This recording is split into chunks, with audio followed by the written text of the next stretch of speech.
back to the Tough Love Podcast with Dr. John O'Connor. Today's guest, Dr. Scott David, MD, HRT specialist and expert in the topic of testosterone and male hormone replacement therapy.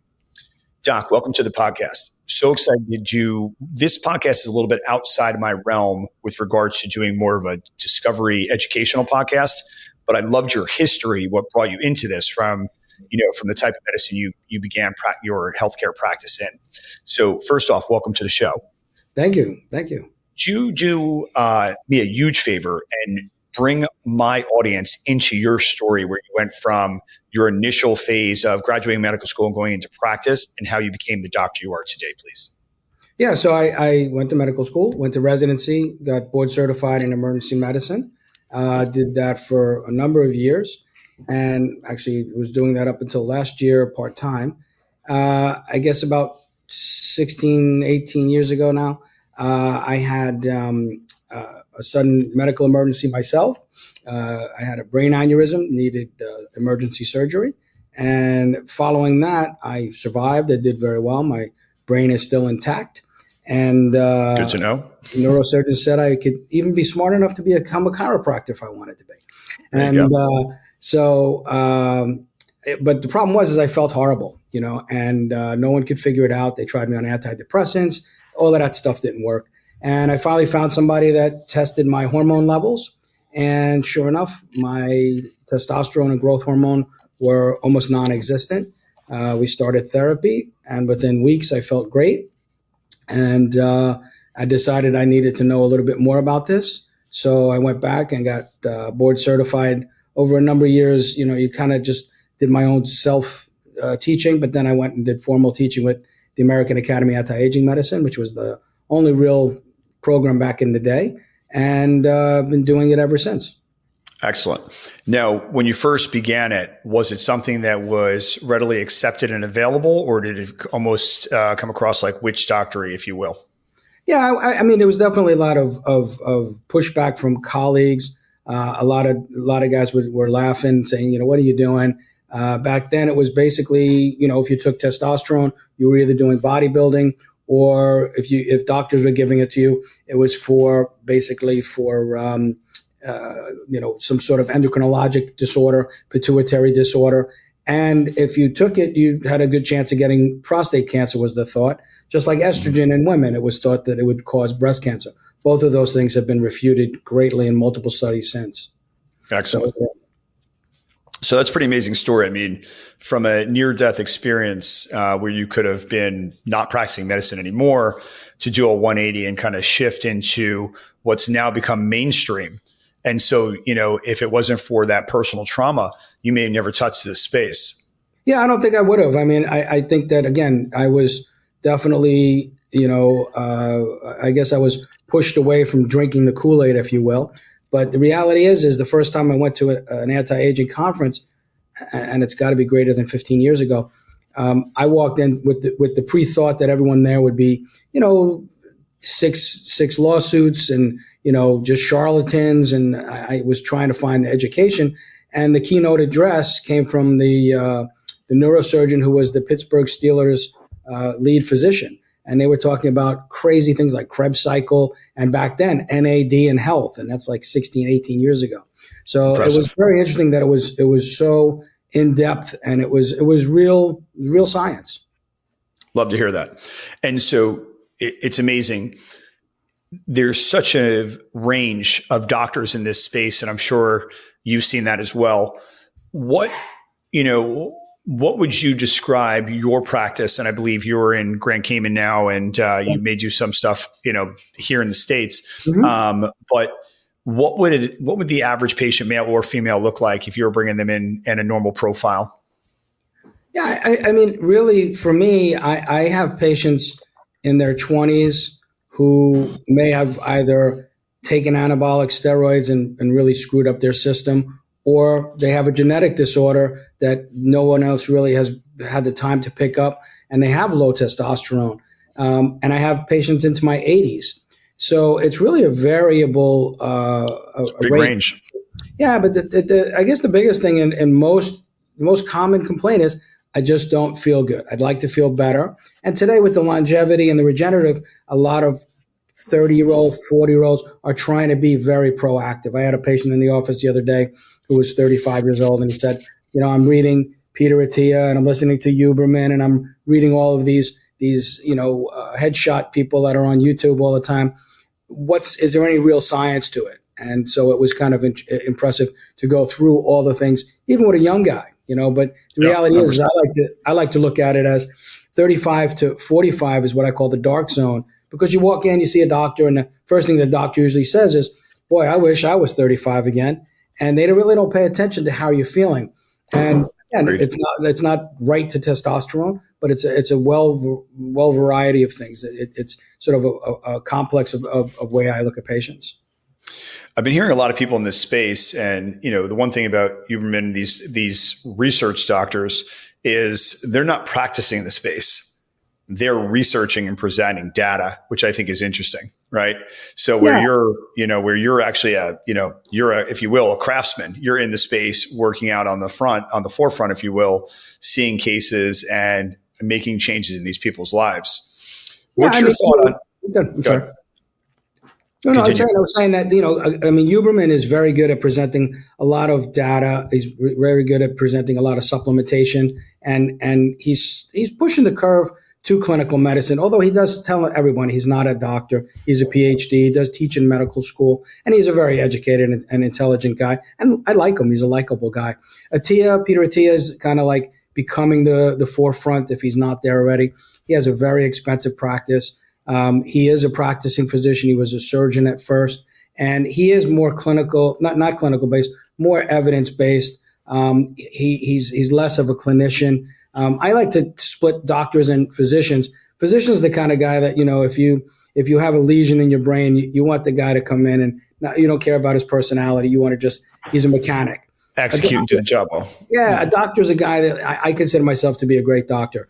I'll give you a hug if you need one. I'll kick you in the butt if you need one. And I'm able to talk to a CEO of a Fortune 500 company or a janitor, and that's the way I've always been.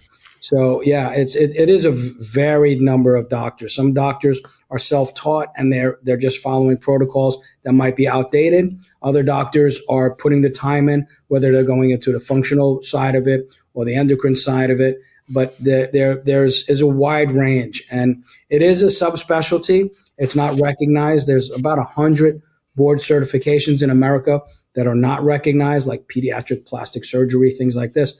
They're just people put the time in, do a fellowship. Actually, one of the coolest fellowships right now that I just heard of, I think there's only 2 doctors in the country, is athletic cardiology. So it's guys like you who are, 50 years old, pushing it to the limit. But then you say one day, maybe you pop your chest like, I have chest pain. Well, if you go to a cardiologist, a regular guy on the street, he's going to look at you and go, you're fine. Maybe they'll do a stress test, But this guy actually specializes in athletic cardiology, which is smart. It's needed. Totally new fellowship. Yeah. I had a guest on a podcast earlier, and I was blown away. They did 4 different types of scans that are the routine ones for breast cancer, and missed 4 times. Yeah, she was super concerned as a patient because they found it, they could feel it, but they couldn't identify it until they got in there, and then literally the opposite breast came back positive for cancer. And, hearing that story, I think it's like anything else, right? It's amazing to see the different levels. Now, if she didn't say anything, they could have just taken off the left breast and, who knows if she would have survived. Now she's a survivor of breast cancer 5 years later because she pushed the envelope. I think it's something to be said about it. I think these subcategories that are being created are much needed, because here's the other thing. With this anti-aging space, what's happening? At 50, I'm in the best shape I've been in the last 20 years, right? But my musculoskeletal system may not be cooperating to my muscles, if you will, and then my heart may not be cooperating. So there needs to be that genre, because I think that if you go to the general primary care physician, I think you're exactly right. I think they're going to say, you look fantastic, your body fat's 4%, and give you a quick pat on the butt and say, keep up the good work. Yeah, and I think you have to look at it on a multiple different levels. I kind of use four facets to kind of paint the picture to patients when they come in. One is mobility. even a guy like you who's lifting, how mobile are you? Are you able to do a goblet squat? Are you able to lay on the ground and get up sort of, without using your hands, just pop up, right? And 70% of 70-year-olds in North America can't get off the floor without assistance. And I don't mean like holding on to something. I mean like somebody handing them something and saying, hey, I'll help you up. So mobility is something that is very, very keen. And most doctors are not, hey, touch your toes, do a goblet squat, that type of thing. Other thing is balance. Balance is something that no matter what kind of shape you're in, get on a Bosu ball or the cup ball, stand on one leg and see how good you are. Now you're really good, close your eyes. And again, these are little subtle things that can, find little tracks in the spine that are kind of obscured for whether it's arthritis, whether it's spinal stenosis, things like that. Power is becoming in the present social media. Everybody's talking about muscle mass and protein intake, but power really is. I mean, from an endocrine system, from a life system, the more muscle mass, the more lean muscle mass you have, the chances are you're going to make it to beyond average expected life expectancy. And that's kind of a little play too. The last thing I talk about is mental health, not only emotional and psychological, but also what is your senior moments happening? How much mild cognitive impairment you have. I do neurocognitive testing in the office, which just gives us a baseline to see, does the patient have early signs of dementia? The test that I use can pick up signs as early as 10 years before they're symptomatic. Then we could do genetic testing and maybe MRIs and things like that. But, one of the things that's interesting is that a good phrase to look at this longevity space is the average age in America of men dying is 75. That's average. Women make it to 77, average. But like you just said, you're 50 years old, you're above average, at least physically, right? So in the preventative space, if you make sure neurologically, cardiology, make sure, things are that the obvious top 10 reasons you're going to die are either suppressed or not there, that really can add to longevity. So preventative medicine, in my experience, is really key. I like that. I like that answer. And I think that's that whole functional thing versus there's well doctors and sick doctors. Oh, yeah. Yeah, right? There's dis-ease and disease and things like that. So I think that I love doctors taking this approach. But again, here's the other thing is the patient has to pay for it. Yeah. Right. I mean, the best investment is yourself, right? Health is wealth. Agreed. But the reality is there are a lot of doctors out there that are just selling a bag of goods. They're marking up vitamins at 500%. They're making their own vitamins. All these things like that just don't make sense. But patients are grasping in the dark sometimes, and it's really important to me to be ethical along the way. I like that. And it should be that way, right? And you should be practicing good, clean medicine. So, sure. Yeah. All right. So tell me this: what I think obviously the 50-year-old male, you went at that 30 to 40 range. But it's the truth. I've been intrigued by a lot of these studies with the recent downswing and a lot of younger males testing super low with their testosterone levels. Right. And it's quite interesting. What do you think the take is on that? I think probably multiple reasons. One is we're looking, right? I think back in the Mad Men days, if there were all these tough macho guys, if you watched the Mad Men show back in the day. But the reality is nobody ever tested testosterone levels. So I think we're looking a lot more and we're looking a lot earlier. There are definitely epigenetic factors, meaning that, something in the environment, I often tell people because I'm down on the island, if you take water bottles and you put them on the boat and you stick them in this 106-degree container and they come here and they're cooking and they come and they sit on the shelf and then they get in your trunk and it's 95 degrees and it's cooking and then you put them in your refrigerator, it's leaching, phytonutrients. BPA is the plastic one, right? And it's a xenoestrogen, excuse me. And that basically acts like estrogen. If you have a lot of estrogen in your body, men will stop making testosterone. The two sources are fat and external sources like BPA. So that's a big source of it. And then, you had the whole Roundup thing, was that causing the decrease in testosterone? But I think, looking and trying to see what the optimal number is. And I even think that today we're starting to see the changes in the optimal number. There was a recent study that just came out that we're not giving women enough testosterone. Most of the Quest or LabCorp kind of keeps them at a high end of about 60. Mm-hmm. But most of the studies are saying we really should probably be pushing that to 180. Wow. Almost triple. Yeah, and there's some longevity studies. And again, I think as long as you don't have side effects, acne, oily skin, hair loss, deepening of your voice, etc., my patients tolerate it very well. If a woman is active, lifting, and is willing, and I do it in a very teamwork approach, if someone is willing to go higher levels, and I don't see any side effects, there's only positives to it. So it really does make a lot of sense. But, the thing is, when we were looking at, death rates, those people are average. And again, there's going to be a lot of people that suffer from, cancers and stress and mental issues where suicide still brings that number down quite a bit. But I have patients in their 80s that are still very, very healthy, go to the gym 5 days a week. They're on Cialis or Viagra, but they're still sexually active into their 80s. Love it. Yeah. So the other thing that I thought was pretty intriguing is the balance. I will say, and I'd love to hear your experience with it being in the game for 15 years now. I've done both, right? So 2 years ago, or almost 3 years ago now, I was doing a combination of HRT replacement and peptides, and I was extremely, vascular and lean, but I wasn't gaining weight, and I wasn't recovering well. When I put the nutritional component in, where now I'm, eating a ton of, organic food, fruits, vegetables, and vitamins and supplementing, I can't believe that 1-2 punch. So is that something you feel should be within the practice of a HRT center, really stressing that?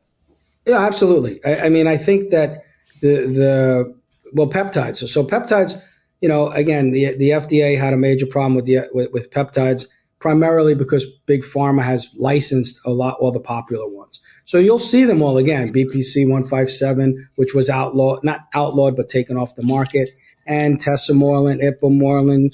Semorelin's still there because I'm not a real big fan of Semoreline. But the top 17 were removed. And Big Pharma is going to come back, and you're going to find BPC as being an injectable for arthritis or pain, probably. As far as nutrition goes, I'm a big believer. I've been a vegetable-based diet for 18 years, and I haven't had meat in probably 20 years. And so I think that the optimal diet is still up in the air. I'm not quite sure what I know they're going back and forth at it right now. It's amazing, Yeah, we'll go back to carb loading, and pizza and Italian food will be good again. And the reality is, mom would be happy.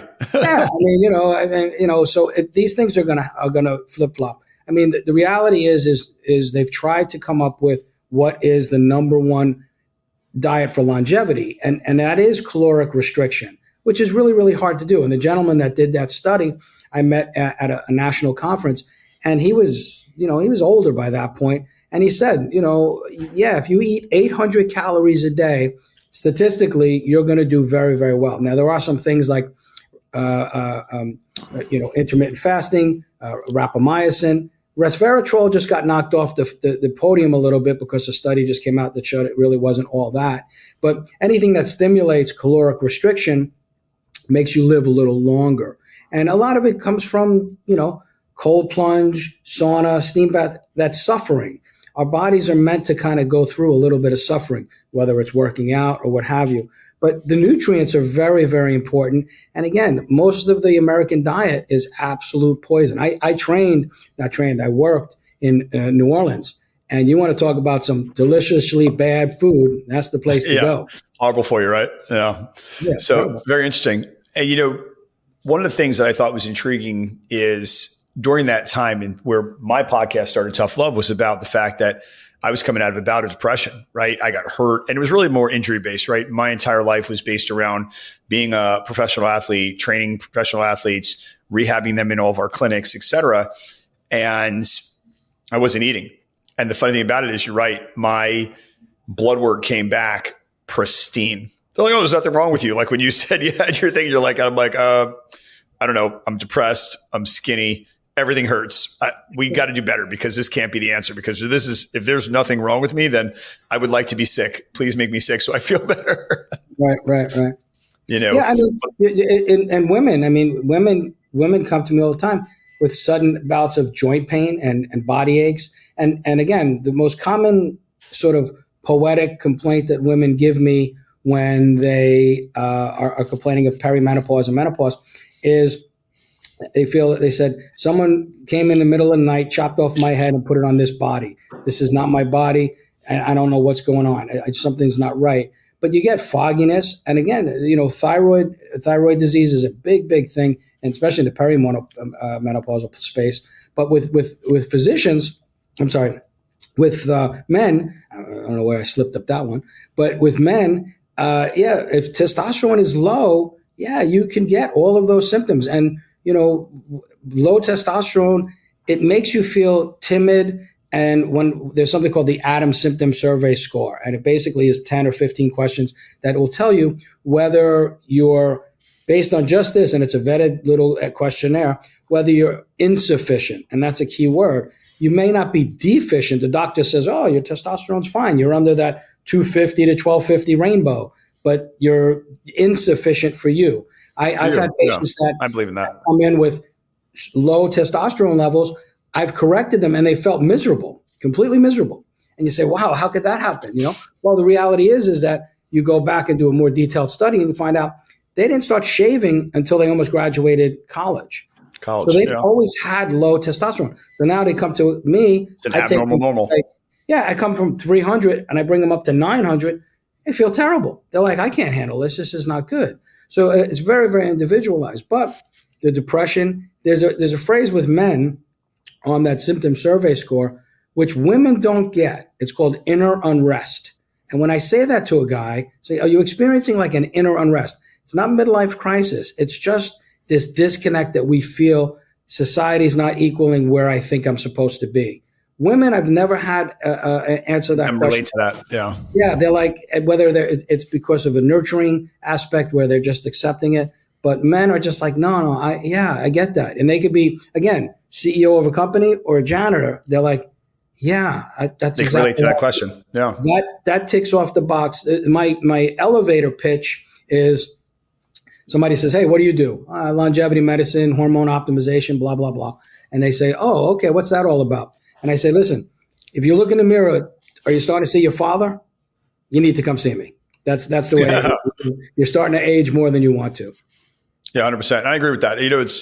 It's amazing because, again, I share with anybody. They come up and obviously, I look different than your average 50-year-old when I'm sitting there working out. And, one of the things that's intriguing to me is, I always like to light a candle. Like if someone asks, I'm like, yeah, I could check all the boxes of, any of these questionnaires you go through. And when you're the person that's running multiple practices, as you well know, being there, and then all of a sudden I'm lethargic, I'm detached, I'm not fired up. I think that, you got to look deeper. And it wasn't cancer. It wasn't this, wasn't that. I think my body went under a stressful load for an extended period of time. And it just threw all my physiological levels way off. And once we got it normalized, I was, that's why I was so excited to have you on today, because I think it's a huge need. I think there's so many people out there that are reaching for straws that don't really know what's going on. They don't even think to look down this healthcare vertical, if you will. Yeah. And then, from the internal mental health part, that is a big deal. I mean, I like Jordan Peterson's, one of his phrases, which is one of my favorites, is, every man should be a complete savage under control. And that savagery or that masculinity is derived from testosterone. And the reality is that, you can continue to do well. You can continue to feel good. And 50 is just is the entrance to the game. I got 9 years on you, and the reality is that's the key, keeping it going. And a lot of guys will just trail off. And I have patients in my practice from day one, 15, 16 years they've been with me. And, they're all in their 60s, and some guys are pushing 70, and the women too. And they've just look and feel amazing. Yeah, they look and feel. And the big thing is they are amazing. I mean, when we run them through whole body MRIs, like through Prenuvo, we'll do, extensive cancer screenings, like the Gallery test. We'll do all of these tests, and they're clean. And that's where you go back to the average. They're not average. They're not the average. They're not 75. Yeah, they're not the superpower, but they've put their time in. They've used good gas. They've changed their spark plugs, and you got a nice, 1940s Porsche. It's still running. I've used that in my practice for 20 plus years. I always say, Mike, if you have a Ferrari, you can't put regular gas in it. A Ferrari or God forbid, a Bugatti. I mean, my God, you're spending more on maintenance, but people will spend a fortune if their dog is not feeling well. They'll take care of that puppy.